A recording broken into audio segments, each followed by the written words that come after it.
Saludos amigos y continuamos en esta serie, en esta recopilación, en este pequeño documental que estamos haciendo con los protagonistas de la zona cero, del personal que estuvo en la zona cero, grupos de rescate, bomberos, todo aquel que fue el primer respondedor y hablando de sus experiencias, de su historia y por supuesto agradeciendo el trabajo que hicieron porque ha sido una labor loable. Son ellos los héroes que han cumplido con esa misión de poder salvaguardar vidas y bienes y traer a sus protagonistas es para mí un honor y por supuesto un gran placer tenerlos acá. El día de hoy tenemos a un hombre con vasta experiencia en el mundo de rescate, alguien que ha estado en distintos eventos, alguien que estuvo llevando las operaciones de un grupo de rescate en la zona cero, y a quien le tengo mucho aprecio, cariño y respeto, y quien nos va a contar gran parte de o sus anécdotas, incluso lo que él piensa acerca de todo este doble evento y cómo se llevaron las operaciones, por supuesto, sus experiencias. Em, Señoras y señores, con ustedes, el señor Dilfran Lares. Dilfran, buenas noches. Bueno, tardes, noches, no sé, a la hora que nos vean.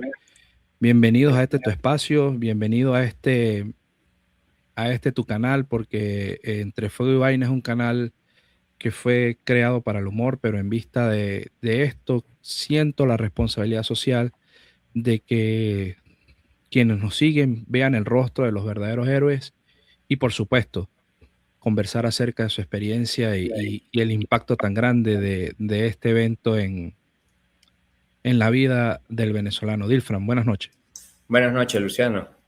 Primero que nada, quiero agradecerte de verdad por la invitación a tu canal.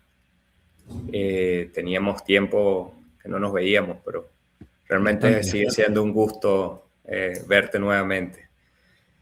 Sí, realmente, bueno, estamos, digamos, con esta gran emergencia, este desastre natural a nivel de nuestro país, pues nos ha afectado a todos. Bien, yo tengo del año 98, soy miembro del Grupo Andino de Rescate, ya son como 28 años con experiencia, con cierta trayectoria. Nuestra especialización se ha hecho más en alta y media montaña. Sin embargo, hemos hecho trabajos de espacios confinados, cursos de BREC, y a lo largo de esta trayectoria, pues nos hemos encontrado con situaciones como en ese entonces, en el año 98, la vaguada del Estado Vargas, que si bien éramos nuevos, estábamos en el centro de operaciones. Después pasaron las vaguadas en Santa Cruz y las emergencias por lluvias en el Estado Mérida. Y en todas esas hemos tenido participación importante. Los miembros del Grupo Andino de Rescate, pues siempre activos y se han mantenido en estas obras de búsqueda y rescate. Y bueno, esta emergencia que nos embarga en estos momentos, pues no era la excepción. Pues. Hemos estado activos desde el primer día que sucedió la emergencia, el 24 de junio. Estuvimos realmente, bueno, yo lo sentí, yo estaba aquí en San Antonio de los Altos en este momento. Pues no se sintió digamos, el movimiento telúrgico. Sin embargo, no hubo una afectación tan directa como estuvo allá en la parte de Vargas. Inmediatamente entonces nos activamos, estuvimos llamando al personal, estuvimos agrupándonos, se instaló lo que es el COE, el Centro de Operaciones, y ahí entonces decidimos hacer la logística de traer a los muchachos y a toda la gente especializada para prestar el apoyo correspondiente. Pues. Dilfran, ¿qué tan complicado fue realizar todo ese movimiento para tener a tu equipo de trabajo en La Guaira? ¿Qué tan difícil fue? ¿Cuáles fueron las limitantes de alguna forma que ustedes pudieron tener? ¿Qué barreras, qué obstáculos tuvieron que sortear para poder tener a todo tu grupo de rescate contigo en La Guaira? Mira, el reunir a mi gente fue cuestiones de 30, 40 minutos. El personal se dispuso automáticamente porque ya tenemos como protocolos establecidos. Ahora, la logística de hacer llegar del estado Mérida al estado Vargas fue bastante tediosa y fue complicado, tuvimos bastantes retrasos y fue ahorita en la evaluación técnica que se hizo, pues una de las limitantes de la que nosotros no pudimos hacer mucho más fue el hecho de esa logística que fue tardía, pues. El primer avión de ayuda fue la gente de Protección Civil en conjunto con una comisión de policías y guardias nacionales, que fue la que salió en el primer vuelo. Sin embargo, fue una crítica que nosotros hicimos porque realmente lo que necesitaban era personal de rescate, personal de búsqueda y personal especializado. Hubiésemos de verdad ganado mucho tiempo con eso. Posteriormente, pues mira, nosotros hicimos la logística con la gente de la SODI, que bueno, ya todas las comisiones diferentes se estaban movilizando. Éramos un grupo de 22 personas, no era un grupo pequeño, entonces eso, digamos, acarrea una logística mucho más compleja. Sin embargo, es el día 25, a final de la tarde, tarde-noche, cuando podemos encontrar entonces la logística de un transporte, de un convoy que venía ni siquiera iba hacia La Guaira directo, sino iba a hacer una escala en Barquisimeto. Y fue cuando los muchachos, pues, pudimos colocarnos en el transporte y hacer, digamos, la movilización para acá, para el estado Vargas. Mira, fue un retraso. Nosotros, los muchachos llegaron aquí a las 4 de la mañana del día viernes. Digamos, en ese mismo momento, pues se hizo el acoplo, se hizo, digamos, se marcó las estrategias de trabajo y de una vez buscamos parte de los equipos que estaban aquí en Caracas y salimos entonces a hacer frente a lo que sería la emergencia en el estado de La Guaira. Dilfen, o sea que yo estoy haciendo un cálculo de que debido a esas complicaciones, estamos hablando de más de 24, 36 horas en poder estar en la zona cero y que ustedes puedan empezar operaciones.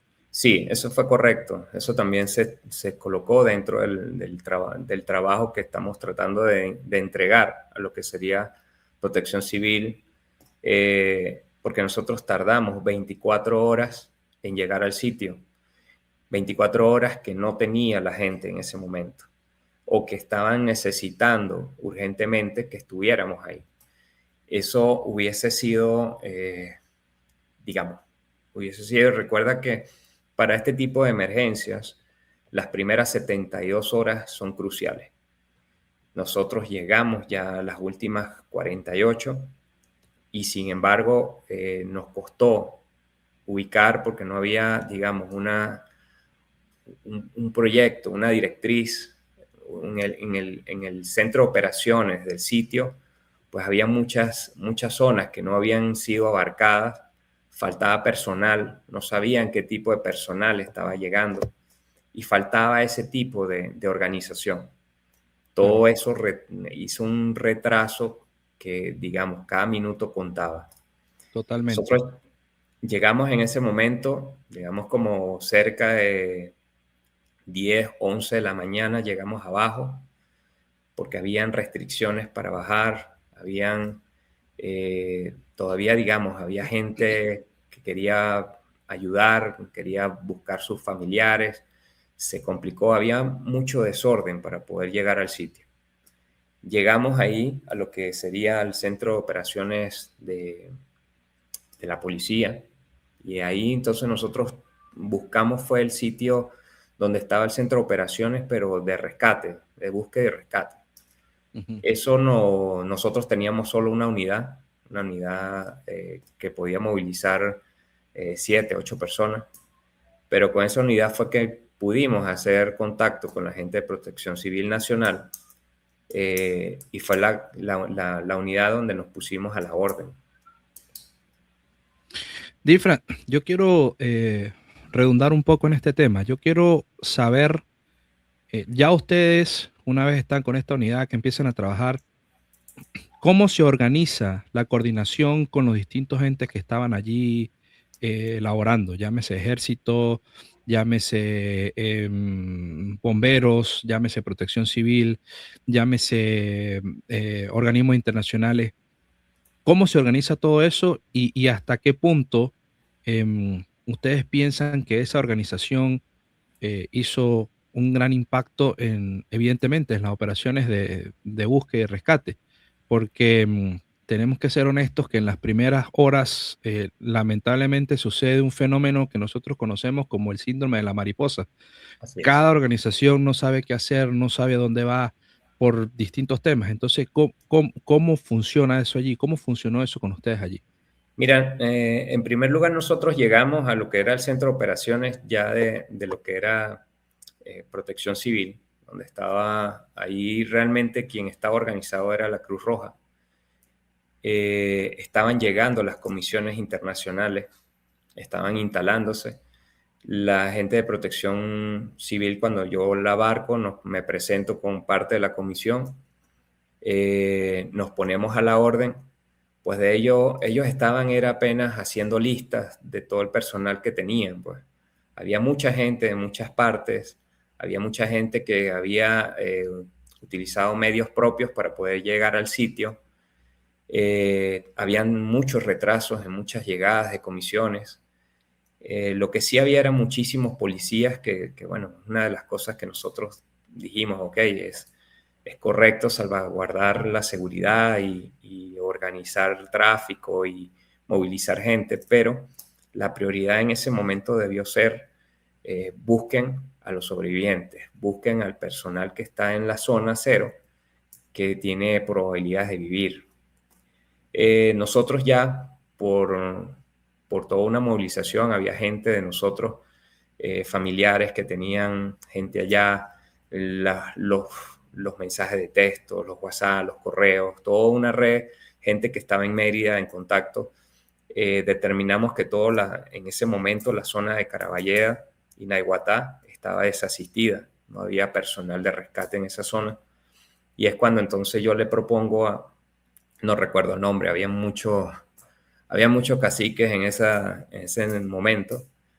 Yo le dije, porque no sabían para dónde enviarnos, no tenían una propuesta, no tenían prioridades, necesidades. Entonces nosotros hicimos la propuesta, mira, mi comisión, vámonos para la Caraballeda, que según los reportes que nos llegan de familiares, amigos, de gente que está en el sitio, pues es gente que no ha recibido ningún tipo de ayuda. Y es así como nosotros decidimos, y bueno, en ese momento la persona que me atendió me dijo, mira, puedes hacer una lista de cuántos son, un teléfono de alguien que esté a cargo y mira, en sí su cara me dijo, no tengo logística para trasladarlos hasta allá, no tengo en este momento claro cómo se va a hacer la movilización. Nosotros en ese momento dijimos, no te preocupes, yo lo que necesito es que sepas que el Grupo Andino de Rescate del Estado Mérida está en Caraballeda. Entonces, él nos hizo mención que habían varios de personal andino, que estaba gente de Trujillo, Bomberos Mérida, estaba gente de Táchira, todos los Andes estaban rodando para esa zona. Y entonces, bueno, eso fue la información que nos pasaron en ese momento. Esa fue la única vez que vi que estuvimos ahí en el centro de operaciones, en el central. Y bueno, de ahí nos fuimos y nos movilizamos por nuestros propios medios hasta la zona de Caraballeda. Nos habían dicho y nos habían sugerido que nos llegáramos hasta el punto, hasta las canchas de golf que estaban ahí, que podíamos establecer un campamento base ahí. Y así lo hicimos, pues. Difra, voy a hacer 3 preguntas más o menos en una, porque creo que las 3 van allí juntas, ¿no? Eh, ¿Cómo fue la llegada de ustedes ahí al campamento? Sí, ya cuando lograron ubicar el campo de golf. ¿Cuál fue la primera impresión dentro de esa situación? ¿Y cuál fue el mayor desafío de ustedes durante las primeras horas una vez ya están allí en el campamento para iniciar sus labores? Porque sabemos que casi 36 horas o más para llegar al campo de golf y empezar operaciones, creo que fue el mayor desafío que tuvieron, pero ya estando allí. Sí, realmente nosotros, como te dije, fuimos por nuestros propios medios, teníamos una Picó. En ese entonces todavía había esa confusión, había esa desinformación, y nosotros entonces lo que hicimos fue dividir la comisión en dos. Nosotros me fui en un primer grupo, con un primer grupo a buscar dónde hacer campamento base, porque la camioneta traía todo lo que era el equipamiento pesado, traía lo que era nuestro campo base, las carpas, los equipos, teníamos los taladros, las palas, todo ya el equipo para trabajar, y teníamos que establecernos en un sitio. Entonces ahí es cuando, digamos, nos dividimos en dos: esperen un momento aquí mientras que nosotros buscamos un sitio para establecernos y después venimos por el resto de la comisión.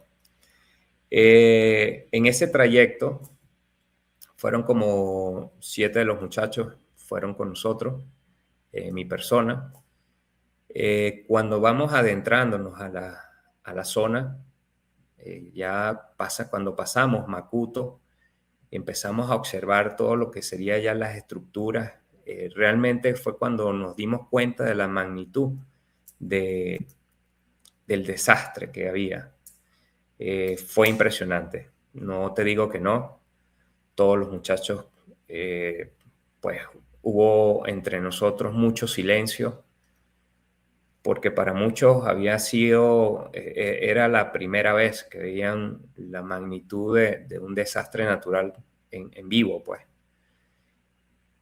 Nosotros, pues, en la medida que íbamos adentrando, había mucho desorden, mucha gente pidiendo ayuda, muchas personas haciendo lo que podían hacer, mucho policía, mucho militar, pero a la vez estaban las estructuras, digamos, desasistidas en ese entonces. Llegamos al sitio y no sabíamos dónde eran las canchas de golf. Más o menos preguntando con la gente que estaba más cerca de alguna zona, pues pudimos llegar a lo que era una planicie que ya había gente ubicada, pero de una manera así como desordenada. Pues la gente se quedó en esas planicies por seguridad, pues todo alrededor eran estructuras colapsadas. En eso, pues nosotros buscábamos como un sitio, no queríamos en ese momento, como digamos, involucrarnos con los damnificados, con la gente que estaba ahí refugiada. Sí, correcto. No nos parecía correcto. En una de esas, pasando digamos, un portón, vimos un espacio bastante grande, desolado, no había absolutamente nadie. Tenía alrededor estructuras colapsadas, pero que mantenían una distancia. Era una zona bastante segura. Y es ahí cuando decidimos, mira, vamos a instalarnos aquí. Levantamos el campo base, nosotros llevábamos un domo Ujú. y improvisamos algunos toldos. Y bueno, la prioridad era hacer el campamento para traer el resto de la comisión y plantearnos cuál iba a ser la estructura de trabajo. Eso fue lo que realmente marcó ese momento. Fue, ahora, ¿qué vamos a hacer? Pero, digamos, estamos como de cierta manera todos en sintonía. Unos se quedaron haciendo el campamento mientras que la unidad fue a buscar el resto del personal. Cuando ya estuvimos todos juntos, cuando entonces caemos en cuenta de la magnitud del trabajo que teníamos que hacer y Mm. la responsabilidad, y que cada minuto contaba. Los muchachos estaban Total. amanecidos, habían pasado mala noche en el transporte, casi más de 18 horas tratando de llegar. Ujú. Llegas a un sitio y te encuentras con el colapso total de las estructuras, eso te impresiona. Entonces, el primero era como calmar a toda la comisión. Estamos aquí, estamos unidos, somos un grupo que en ese entonces éramos 22, 23 personas. Nos teníamos a todos y bueno, el trabajo era algo directo, era buscar sobrevivientes dentro de todo ese desastre que nos estaba rodeando. En ese momento, pues, mira, una vez todos reunidos, entonces tomamos la decisión de, mira, ¿qué es lo que vamos a hacer? Y ahí es cuando empezamos a estructurar lo que sería la forma en cómo íbamos a trabajar. Pero ese fue un gran reto, primero para mí, porque primero yo era el más antiguo del grupo en ese momento, el de más años de antigüedad, y eso pues me lleva a mí, pues digamos, a marcar las pautas y mi comisión pues realmente confía en las decisiones que se van a tomar, pues. Dilfran, ya una vez ustedes deciden las acciones, por supuesto, tuvieron que haber recibido alguna instrucción de protección civil o algún otro ente, supongo yo en este momento, para dirigirse a alguna ubicación en específico, a algún edificio, residencia o algún trabajo en específico. Supongo que ustedes inician esas acciones, ¿verdad? Mi pregunta es, ¿a qué estructuras fueron ustedes directamente? ¿Cuál fue el trabajo en esas estructuras? Mira, realmente nosotros no recibimos instrucciones de parte de nadie. Nosotros nos pusimos a la orden, como te dije, en el Centro de Operaciones Central. Nosotros asumimos eh, llegar en el campo base, donde hicimos nuestro campamento base para poder de ahí tomar las directrices, que era lo que íbamos a hacer. Pero no teníamos nada claro de, mira, vamos a tal estructura, vamos a tal urbanización. No, porque realmente teníamos desconocimiento y realmente a nuestro alrededor todo era un colapso, pues. No había ninguna estructura de pie, todo se había desplomado. Entonces, nosotros tomamos la decisión de hacer las inspecciones para nosotros ver las probabilidades de vida que habían en los alrededores de nuestro campamento. Entonces, habían varias estructuras.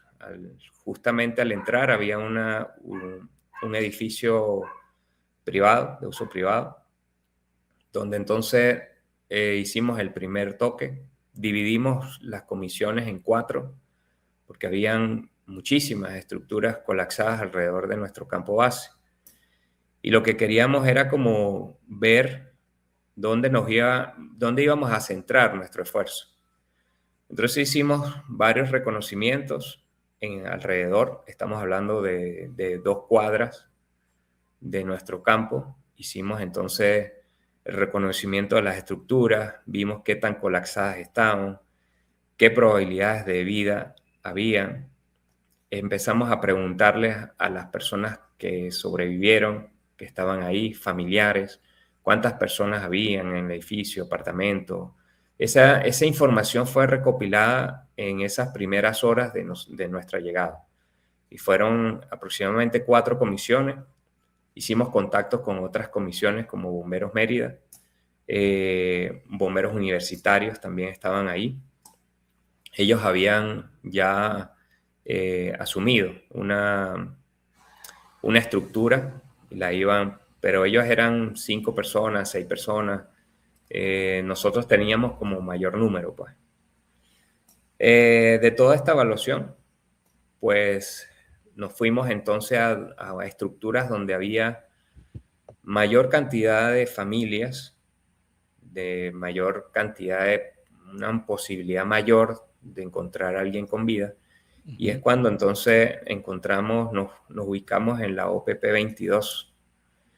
En la OPP 22 estuvimos ahí, digamos, una estructura de 13 pisos, eran 16 apartamentos por piso, totalmente Wow. colapsada, desplomada, como si fuera ¿verdad? Un pan de sándwiches. Todo se había venido abajo. Nosotros nos impresionó muchísimo. Inicialmente mi impresión fue, mira, aquí hay es milagros, aquí no hay, digamos, sobrevivientes como tal, pero sabes, esa es la primera impresión por lo que ves, por el colapso y la magnitud de cómo quedó la estructura. Y es ahí entonces donde empezamos a hacer, allá había, los familiares ya estaban trabajando, ellos de verdad fueron las personas que nos indicaron, nos, nos dijeron cómo estaba la estructura, dónde habían escuchado ruidos, dónde estaban sus familiares. De acuerdo a eso, entonces empezamos a trabajar. Inicialmente nosotros entonces nos dividimos en dos, y ahí habían dos comisiones ya más o menos de 8 o 10 personas. Había gente que se quedó en el campo base para poder terminar, que servía de enlace entre la gente que estaba en Mérida, la gente que nos daba la información de la zona, familiares y la logística de que había gente en Caracas que quería llegar hacia nosotros. Entonces, realmente efectivo fueron como dos comisiones de 8, 9 personas que empezamos inicialmente a trabajar ahí. Ahí en esa OPP 22 hicimos aproximadamente 7 túneles buscando, eh, digamos, triángulos de vida, fe de vida. Ujú. Trabajamos en conjunto con la gente de México, quien tenía los escáneres. Eh, Ellos inicialmente habían mostrado personas con vida, pero bueno, había limitantes como era equipo, condiciones, porque habían las réplicas, no podíamos estar muy profundos por los momentos, había material que podía representar un peligro para los rescatistas. Eso hizo que, digamos, las maniobras de rescate eran más lentas. Y ya cuando llegábamos al sitio, ya lo que encontrábamos era el cadáver, pues ya no había, entonces los escáneres dejaban Entiendo. de indicarnos que habían vida. Eso nos pasó con el equipo de México, nos pasó con el equipo de Estados Unidos, que también el mayor, digamos, el mayor hallazgo era que de los escáneres habían sido 8 personas con vida. Ese día trabajamos día y noche para tratar, el escáner decía, había que penetrar la estructura 6 metros con 6 metros de profundidad. Eso nos daba un área como de aproximadamente 15 metros cuadrados donde plantear la búsqueda. Ahí nos ayudó parte del personal del ejército. Sin embargo, bueno, no, no llegamos a, no llegamos a encontrar nadie con vida en esa situación. Llegaron los equipos estadounidenses, volvieron a hacer las mediciones, nos dijeron, hay una sola persona ahora con vida, y ya Wow. estábamos como, sí, fue un trabajo como frustrante porque tú decías, trabajaste, eran 8, queda una, y si en el transcurso de la noche perdimos 7, pues a esa persona le queda mucho menos. Mm. Todos estábamos abocados, familiares. De hecho, nosotros, dentro de esa necesidad de encontrar o de buscar o de llegar a esa persona, pues nos fuimos a las estructuras que habían quedado de pie para hacer las mediciones, para ver más o Ujú. menos el comportamiento de lo que fue el terremoto, de cómo había quedado la estructura y ver más o menos dónde pudiese haber estado esas personas. La conclusión a la que llegamos era que entre el ascensor y las escaleras, pues pudo haber esa cámara donde estuviesen esas personas. Nos enfocamos entonces, el equipo de Estados Unidos estaba de un lado, ellos ya tenían una maquinaria un poco más sofisticada, ya tenían trozadoras que podían, como digamos, un poquito más rápido que nosotros. Ujú. Y nosotros quedamos entonces en la parte superior para tratar de hacer el túnel de arriba hacia abajo. Encontramos el ascensor, llegamos al ascensor, pero realmente los equipos no ayudaban. Era un trabajo muy lento, así que Sí. en ese momento se pusieron a disposición unas máquinas y fue cuando entonces pedimos la ayuda a las máquinas de que por favor agilizaran un poquito porque había alguien con vida, pues había una fe de vida y estuvimos otra noche más tratando con la máquina hasta las 4 de la mañana. Fue un trabajo también tedioso, la máquina no dio el resultado que esperábamos y de repente en la mañana pues ya el equipo estadounidense dijo ya no hay vida. Eso fue Wow. un golpe para nosotros. Había invertido 3 días desaforadamente. Lo que sacábamos era la recuperación de cuerpo.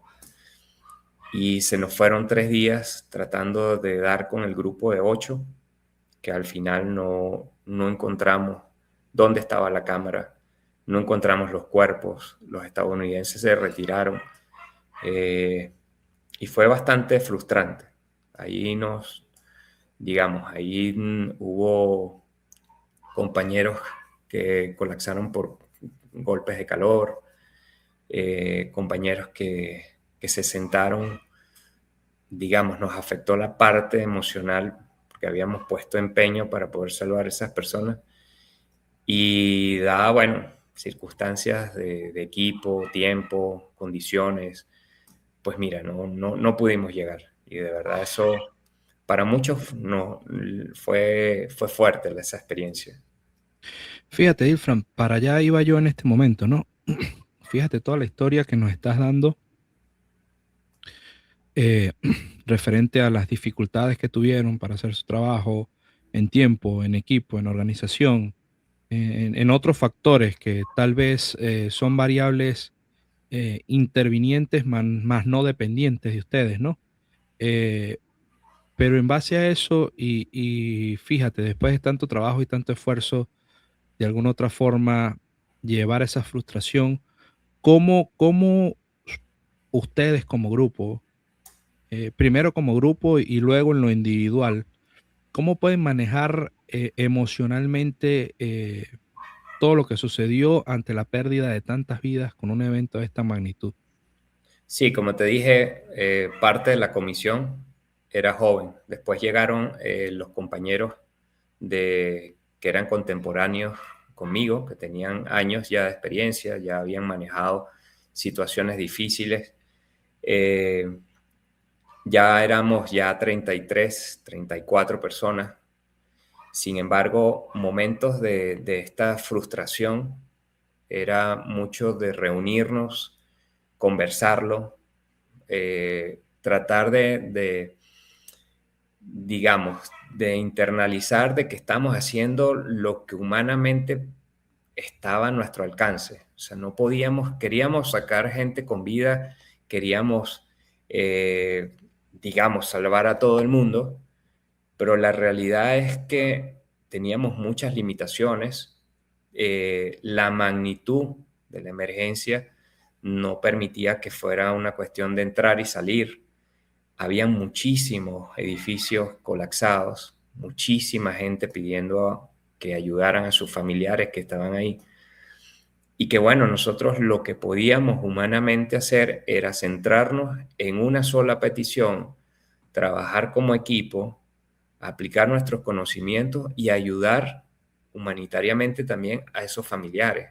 Porque eso no solamente era entrar, hacer un trabajo de topo, sino también a estar afuera dándole apoyo a ese familiar de que sepan que, mira, estamos ahí tratando de recuperar, estamos tratando de llegar hasta donde está tu familiar.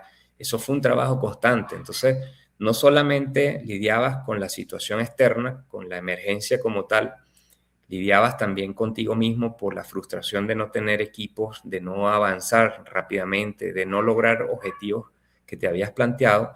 Y aparte de eso, también de asumir y ayudar con ese dolor que estaba pasando ese familiar, que era algo muchísimo, muy, muy, muy grande. Yo no teníamos palabras cómo decirle a los familiares, eh, mira, un lo siento, un sentido pésame. No, eso no bastaba. Había gente que había perdido papá, mamá, esposas, hijos, o sea, todo en 39 segundos. Eso era para nosotros algo impactante, algo que nosotros todas las noches, en cualquier momento, en un momento de un break, en un momento de cansancio, nos reuníamos, hablábamos, nos dábamos ánimos, mira muchachos, estamos haciendo lo posible, lo que estamos haciendo nuestro trabajo, vinimos a hacer y aportar nuestro granito de arena, pero es lo que podemos hacer. Esto es para poder controlar el colapso mental de muchos de los muchachos, que en su mayoría eran jóvenes y que no supieron, porque de verdad que todos teníamos una expectativa, queríamos hacer más, pero lo que nos permitió el entorno fue hacer lo que hicimos. Y ellos tenían que entenderlo, pues. Y así se lo hicimos ver y así lo hicimos, lo platicamos, así lo hicimos en las evaluaciones, para que los muchachos de verdad sepan que, bueno, se hizo un trabajo, pues. Y no fue ni por culpa de nosotros, ni porque no teníamos, digamos, esa intención, sino que simplemente era un entorno que nos obligaba a eso, pues, y era lo que teníamos y no pudimos llegar más.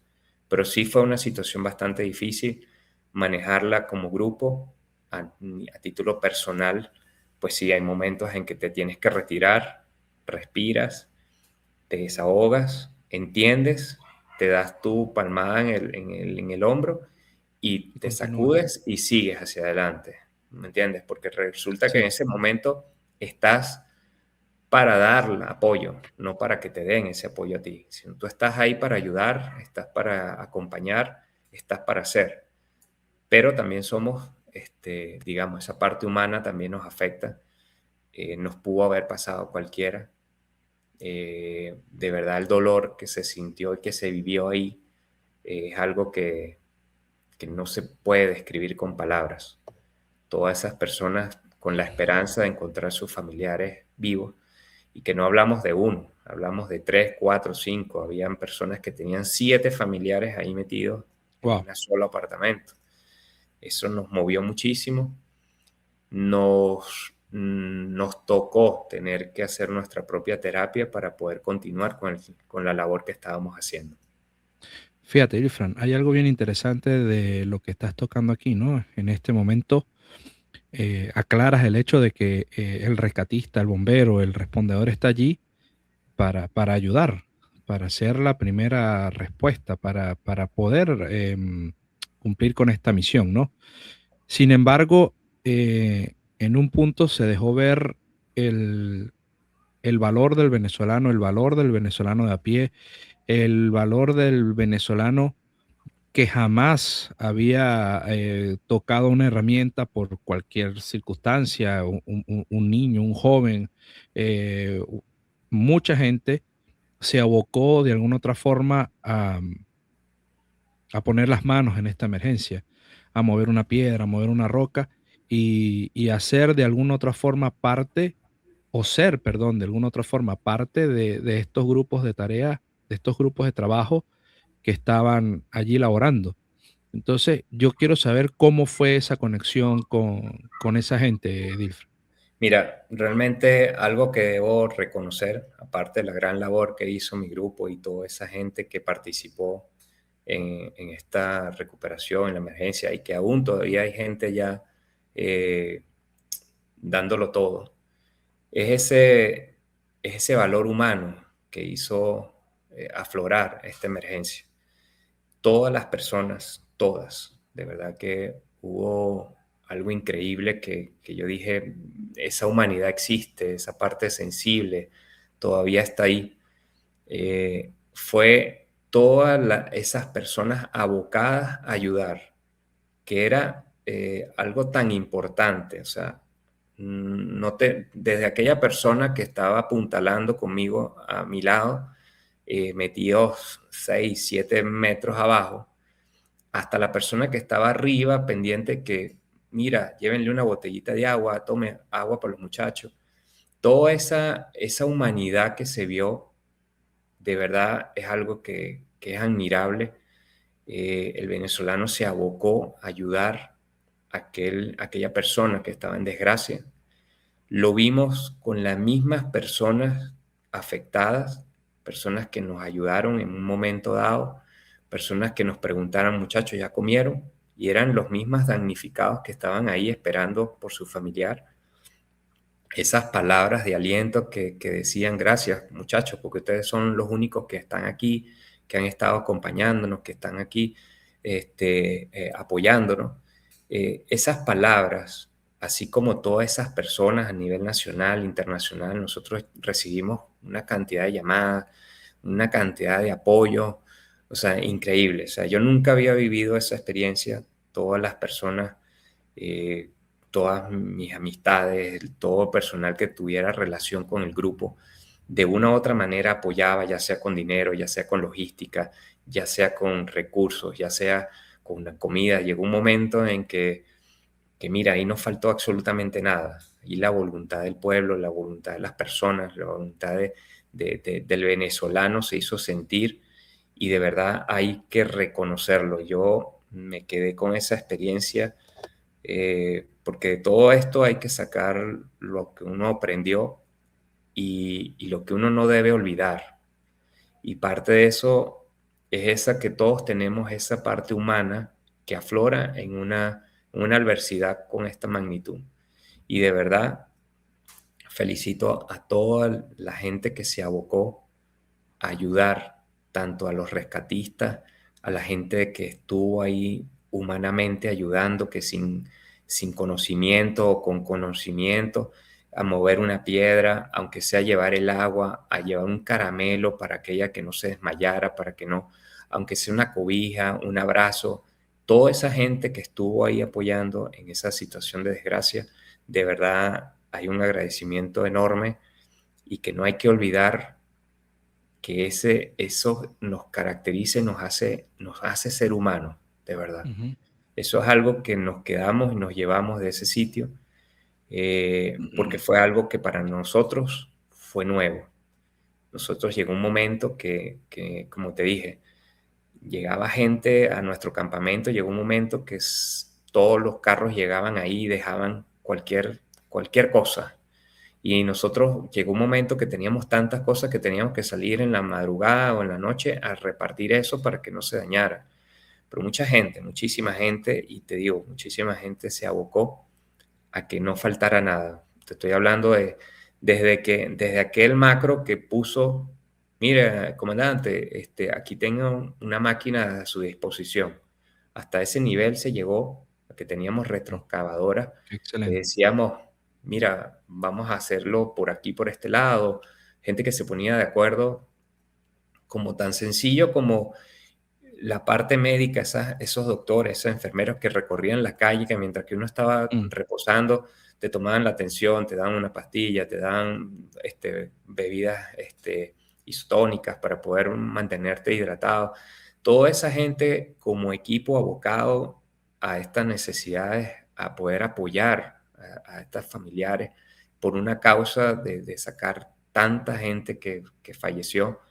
Mira, eso fue para mí algo increíble, de verdad. Y yo sé que todos los que vivieron y estuvieron allá, mira, eso fue una experiencia de vida. O sea, es algo que cuando tú ves que la parte humana existe, que esa parte sensible, ese corazón, ese amor por el prójimo, esa persona, mira, un abrazo, solamente era abrazar, y no solamente a las víctimas, sino a los que estaban ahí, que no podían contenerse porque al ver que sacaban cuerpos y cuerpos y había extracción y extracción, y tú decías, pero ¿y cuándo va a salir alguien con vida? esa persona que estaba ahí solo viendo o que estaba aportando necesitaba un apoyo emocional. Y era, total. llegaba una persona, se bajaba de una camioneta, abrazaba y la gente se echaba a llorar. Y mira, jamás se habían visto en su vida, pero ese momento era necesario. Yo lo Sí. viví, yo lo vi, y es algo admirable en todo lo que es la población venezolana, la población internacional que apoyó a esta emergencia. Es algo que yo reconozco públicamente ante estos medios, de verdad que sí. Dilfra, definitivamente con este testimonio se valida la premisa de que los buenos somos más, ¿no? Sí, sí, correcto. Definitivamente, y más ante una emergencia como esta. Sin embargo, em, hace unos días conversábamos, Dilfran, del tema de, de el uso de las redes sociales y las comunicaciones y la actuación de los medios de comunicación también en este tipo de eventos. Conversábamos acerca de situaciones que te llamaban poderosamente la atención. Quisieras que nos ampliaras tu punto de vista acerca de esto. Sí, inicialmente cuando nosotros llegamos, pues ya las comunicaciones estaban caídas. Llevó un día y medio en establecer comunicación con el exterior por medio del internet, por medio de llamadas telefónicas. Fue bastante rápido y fue ahí cuando entonces empezamos a ver en vivo, o sea, estando nosotros ahí en el sitio, información de que habían grupos que habían encontrado con vida, que habían sacado a fulano, a sutano, y de verdad, bueno, empezó la duda porque tú decías, ya va, yo estoy aquí, yo me codeo con las otras comisiones internacionales, preguntas, uno intercambia con información, y bueno, todos llevamos al mismo consenso, o sea, tú sacaste a alguien con vida, no, tú sacaste, no. Y entonces tú decías, bueno, hubo un momento en que nosotros vimos allá, estuvimos allá y vimos las redes y la gente nos pasó la información, que había un grupo de 20 y pico personas. Y yo decía, wow, de verdad, ya habían pasado ya las 72 horas, se minimiza un poco, digamos, la probabilidad de vida, sin embargo, la esperanza es lo último que se pierde. No digo que no sacaron gente con vida, que no hubo los milagros, pero sí se magnificó o se manipuló la información que se daba en las redes sociales. Y yo hice un llamado públicamente porque nosotros tuvimos varias situaciones donde nosotros ya habíamos hablado con familiares, habíamos explicado situaciones, túneles donde llegaban a las vigas, donde no podíamos penetrar por cuestiones de, digamos, de la forma como estaban las placas colocadas. Y después entonces llegaba otro y decía, no, es que ahí hay vida, ¿no? Y yo de verdad en una reunión con los muchachos le dije, mira, nosotros como rescatistas somos, digamos, tú quieres escuchar que alguien te responda, tú eres el más interesado, eres el más cercano, tú eh, hiciste un túnel de 10 metros y estás en el fondo y quieres que alguien te responda. Y eso nos lleva a nosotros a querer escuchar algo, pero el querer no quiere decir que realmente sea así. Entonces, tuvimos varias experiencias que la gente escuchaba cosas, ya después que ya uno había hecho varias pruebas, habían pasado los escáneres, las cámaras de calor, no había nada, y de repente gente que no sé con qué intención volvía a retomar y a sembrar esa esperanza, pues. A mí eso me pareció un hecho muy particular que dije, me pasó con un rescatista que se identificó que era de Colombia. Sin embargo, al día siguiente yo quise como ubicarlo porque le iba a tomar una foto, porque yo decía, me parece que se están burlando de la gente. O hay algo extraño que no entiendo por qué crean una esperanza donde no la hay. Total que no encontré a esa persona. busqué a la Comisión de Colombia. Ellos me dijeron que el solo hecho de ver los vestidos sabía que la persona que había hecho eso no pertenecía a esa Comisión de Colombia. Pero había algo de eso extraño que no pudimos explicar. Sin embargo, no podías decirle al familiar o matarle la ilusión, la esperanza a un familiar, para nada. Pero en este ámbito uno también tiene que ser profesional. E incluso muchos familiares decían, yo sé que no están con vida, pero yo quiero sacar el cuerpo de mi esposa, de mi hija, porque quiero darle una sepultura. Entonces ya había gente clara, pero que había otra gente que estaba como jugando a esa falsa esperanza, pues. Y entonces eso nos llamó la atención. Nunca pudimos probarlo. Nos dimos cuenta, sí, porque estábamos en el sitio, habíamos hecho túneles y excavaciones y pruebas en varias estructuras que ya nos habían dado negativo, y de repente salía alguien de la nada a decir que sí había alguien ahí.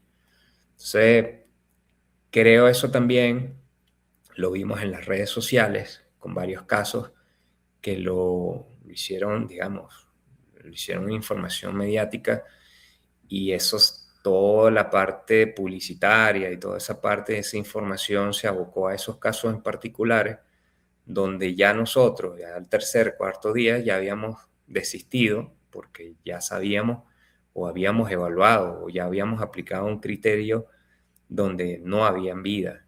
Sin embargo, por esa mala información y por esa información mediática que no sabemos por qué, pues se inyectaron recursos y se aplicaron, se movilizó todo un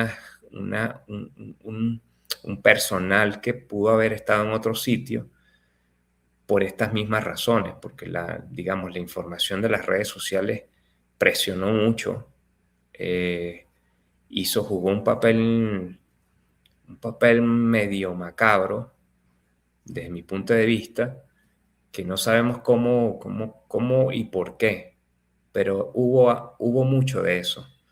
Y lamentablemente sí, falleció muchísima gente. Después de pasar ya las 72 horas, la probabilidad de vida pasa a ser el 50%.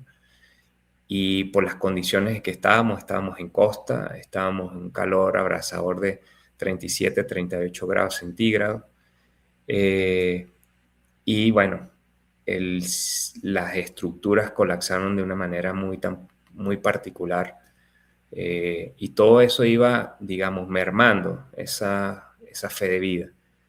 Pero bueno, también, como te digo, siendo familiar, y le explicaba esto a los muchachos, pues la esperanza es lo último que se pierde, pues. Entonces, seguíamos con los familiares, seguíamos buscando, pero también hay una parte objetiva de nuestra formación que nos decía, ya las probabilidades son cada vez menor, pues.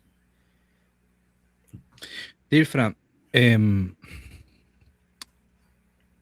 en la tranquilidad de tu casa, con cabeza fría, luego de tantos días de trabajo,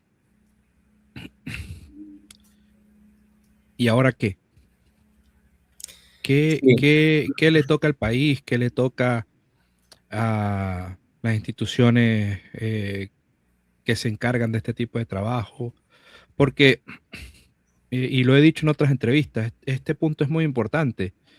Yo quiero que esto quede plasmado para las futuras generaciones, aprovechando em, que estamos en el Internet de todo, ¿no? Hoy día. Entonces, que esto no se vuelva, como lo hemos discutido, Dilfran, una moda. Pasó con la vaguada de La Guaira, pasó con la vaguada en Mérida. Los grupos de rescates empezaron a recibir apoyo hasta cierto punto, equipos, personal. em, Tuvimos el ejemplo de la Fuerza de Tarea, que no sé hoy dónde está o dónde estuvo.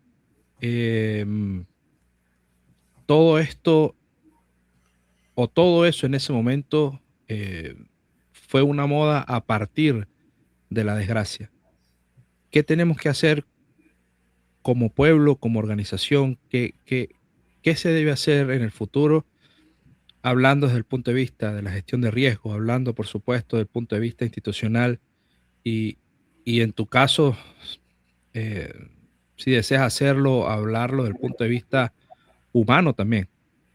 Sí, evidentemente ha habido varias reuniones donde nos hemos planteado esas situaciones. Pues, evidentemente no estábamos preparados para una desgracia de tal magnitud como la que pasó en el estado de La Guaira. No estábamos preparados, no teníamos protocolos de emergencia.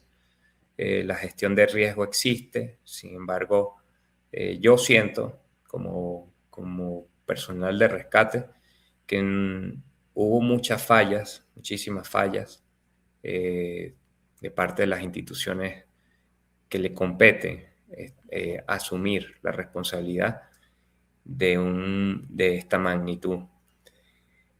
Mira, hay que trabajar en esto, como te digo, hoy día el tapete sí es qué vamos a hacer, qué vamos a cambiar y todo el bla, bla, bla de las mesas de trabajo.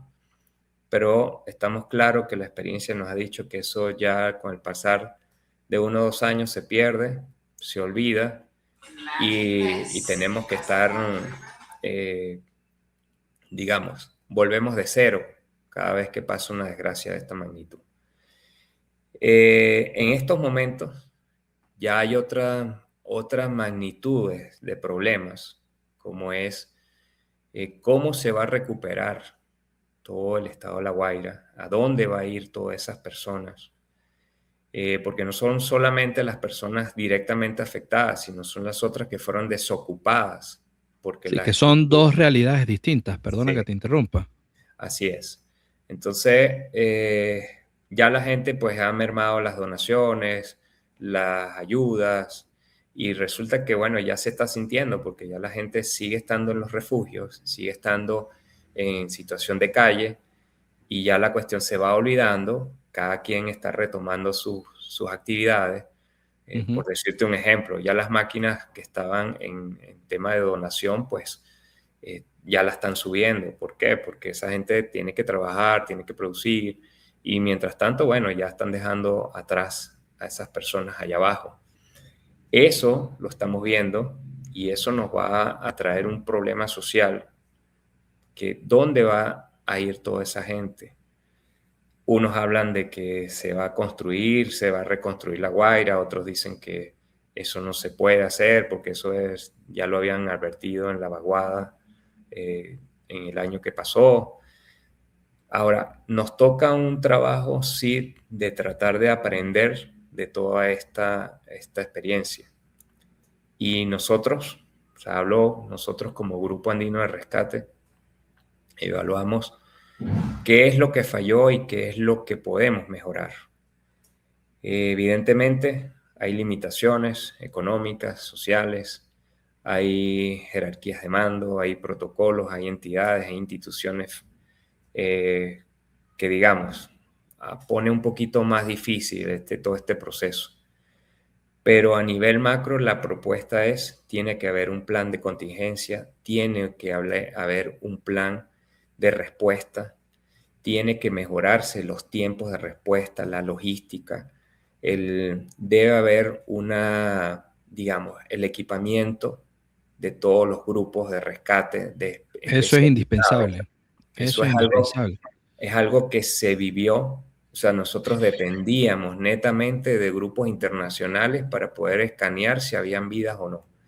Y En un- disculpa que te interrumpa, Dilfran, pero este tema es indispensable porque sabemos que hay instituciones que pueden tener los equipos, pero como no hay el recurso para poder renovarlos, los dejan almacenados y guardados hasta que no sabemos qué sucede, pero necesitamos que la gente que se está formando como rescatistas, necesitamos que la gente que se forma como bomberos, como protección civil, como cualquiera de estos entes pueda trabajar con ellos, pueda usarlos, pueda dañarlos incluso porque necesitan estar preparados para este momento y deberían existir los recursos para renovar estos equipos. Entonces también es importante entender que los recursos no son para tenerlos almacenados, los recursos no son para tenerlos guardados en un depósito eternamente, para que cuando venga un inventario, una auditoría gubernamental, etcétera, etcétera, etcétera, bueno, todo está allí. O sea, tenemos que entender también que hay un tema importante dentro de la prevención de riesgo, que es el entrenamiento, y el verdadero entrenamiento implica poder entender y trabajar con estos equipos. Disculpa. De verdad, una de las cosas importantes es que tenemos que hablar el mismo idioma, ¿entiendes? Todas las organizaciones en sí, llámese bombero, protección civil, rescates, voluntariado, todos Total. necesitamos hablar el mismo idioma. Y el tema de los equipos fue algo crucial, pues fue algo limitativo, porque digamos, los grupos internacionales llegaron en su momento, pero ya habían grupos voluntarios de rescate y búsqueda trabajando en el sitio y estábamos trabajando a ciegas, porque tú dices, mira, haciendo pruebas debidas por sonidos, porque Ujú. fulano escuchó, porque lo que dicen los familiares, pero no fue hasta cuando llegaron los grupos internacionales que tenían los equipos, las cámaras térmicas, los sonares, los escáneres, que fueron los que detectaron, mira, aquí hay vida.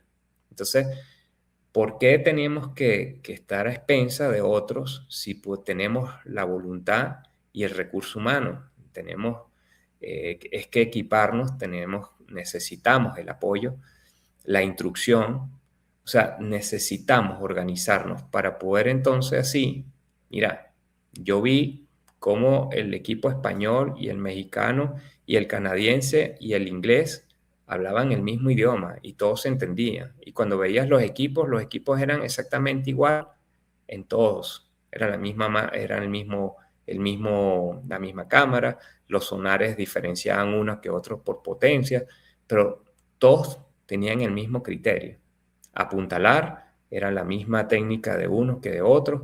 Entonces tú dices, ¿por qué nosotros no prepararnos? ¿Por qué nosotros no unificar? ¿Por qué Ujú. nosotros tenemos que esperar una magnitud de esta emergencia para poder Correcto. darnos cuenta de las deficiencias que tenemos, de lo que hay afuera, de lo que existe afuera? ¿Por qué tenemos que esperar una desgracia de perder muchas vidas? Porque las perdimos por el tiempo de respuesta, porque dependemos de equipos que no tenemos. Y no los tenemos no porque existan, no porque sean incomprables, sino porque falta esa logística, falta esos protocolos, faltan esas estructuras a la hora, esos planes de hacer frente a estas emergencias tienen que estar establecidos. Este es uno de los mayores aprendizajes que deben quedar de toda esta emergencia, que valga, o sea, que digamos que no quede en vano la muerte de todas esas personas, sino Ujú. que de ahí saquemos lo que realmente tenemos que aprender y prepararnos, porque el hecho es sí, nosotros somos un país que no somos sísmicos, que no somos de tsunami, pero ya ven que tampoco estamos Lo que exentos de esta sucedió, situación. sí. Entonces, no es difícil, no es, tenemos, como te digo, la voluntad, tenemos un pueblo abocado a la emergencia, tenemos el recurso humano, lo que tenemos es que canalizar, Y es el tenemos mejor recurso de todos. y es lo que se demostró en esta emergencia, que es lo más importante. O sea, hay gente que estuvo ahí día y noche trabajando muchísimo, porque de verdad hubo muchísimos, hay más de 10.000 edificios caídos, desplomados completamente, que tenían gente, porque por mala suerte, pues era un día feriado, era hora de que todo el mundo estuviera en su casa y eso agravó la situación. Entonces, Ujú. una magnitud de esta, mira, nosotros tenemos que aprender y el aprendizaje, Total. nosotros tenemos que prepararnos para todo este tipo de situaciones. Pues llámese sismo, llámese tsunami, llámese incendio, llámese explosiones, ya Ujú. cualquiera de estas situaciones tiene que estar escrito en un plan de seguridad, tiene que haber un protocolo de respuesta, tiene que haber toda una logística establecida porque los tiempos de respuesta para esto es crucial. Y aquí nos pasó factura el hecho de haber perdido 48 horas simplemente en el hecho de una movilización. Cuando hay aviones, cuando hay helicópteros, cuando hay toda una infraestructura que puede destinarse para ese fin. Para mí es sumamente importante que todo esto quede plasmado en las reuniones que se están llevando a cabo, en las estructuras, donde están los planes, esos planes que están ahí engavetados. Ese es momento de actualizarlos y buscar la manera de cómo de verdad hacer de eso el día a día. Y como bien tú lo dijiste, ahí los equipos son para practicar, los equipos son para tenerlos y hacer uso de ellos. Y si se Ujú. desgastan, mira, hay que reponerlos, ¿entiendes? Porque sí, se Claro. vio mucha gente que tenía los equipos y bueno, al final tú dices, ajá, ¿y estos equipos cómo se usan? Ujú. ¿Cómo llegamos a eso? Entonces, esas fallas hay que evaluarlas, hay que superarlas y hay que de verdad concientizar a todas las instituciones y organismos de que se encargan de protección civil, bomberos, de todo el manejo de emergencia, a que realmente mantengan al personal actualizado y tengan los protocolos actualizados y no esperemos una desgracia de esta magnitud para poder entonces, Otra más. sí, para entonces ver, vamos, qué vamos a hacer. No, no, no.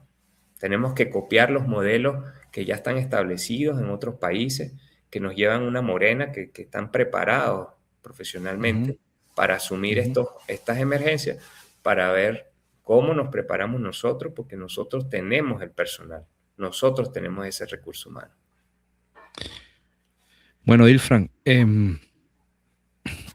ya para finalizar, quiero agradecerte personalmente el trabajo que realizaste, el trabajo de todo tu grupo como venezolano y como bombero en el exterior. Darte las gracias porque hiciste el trabajo que más de un bombero que está fuera, más de un rescatista que está fuera del país, por distintas razones, no pudimos hacer. Sé que mucha gente que no te conoce está hoy dándote gracias por haber estado allí junto con todo tu grupo y, y sé que esto va a ser un parteaguas en, en cómo se ve, espero que sea un parteaguas en cómo se ve la actuación de los grupos de rescate en toda Venezuela en los distintos eventos. Eh, Dilfran, muchísimas gracias. Gracias a ti, Luciano, por permitirme expresar en este espacio, por poder llevar, digamos, mi experiencia más allá de lo que puedan ver en las redes sociales, la experiencia que se vivió allá abajo en, en primer plano. De verdad, aprovecho también la oportunidad, como te dije, agradecer a toda esa gente humana que estando aquí, ese venezolano, estando aquí, allá y afuera en el exterior, apoyaron de una u otra manera todo el trabajo que se ha hecho, que se sigue haciendo. De verdad, gracias de corazón a todas esas personas que estuvieron acompañándonos, que estuvieron no solamente en oraciones, pidiendo por todos los que estábamos allá abajo, para que todo saliera bien, pidiendo, de verdad orando por esas personas que perdieron sus familias, que lo perdieron todo. Y de verdad, mira, ojalá de aquí salga algo bueno. De verdad, esperemos que esto no quede en el olvido o no quede en, como dice, en la moda. Hoy es moda, mañana no sabemos, sino que de verdad aquí se tomen las medidas que tienen que tomarse y que asuman las responsabilidades quien tiene que asumirlas. Realmente, gracias nuevamente, Luciano. Me encantó conversar, me dieras este momento. Gracias por tomarnos en cuenta y en nombre del Grupo Andino de Rescate, coño, gracias por todo lo que haces allá afuera. Sé que de corazón estuviste aquí con nosotros, sé que hubieses hecho mucho más estando aquí, pero lo que estás haciendo allá también es sumamente importante. Gracias, Luciano. Gracias. Bueno amigos, finalizamos otra edición más de esta serie de entrevistas que estamos haciendo eh, con los verdaderos héroes de esta tragedia. Y como siempre les digo, hagan bien, no miren a quién, Difran Lares, Grupo Andino de Rescate. Gracias. Nos vemos en la próxima.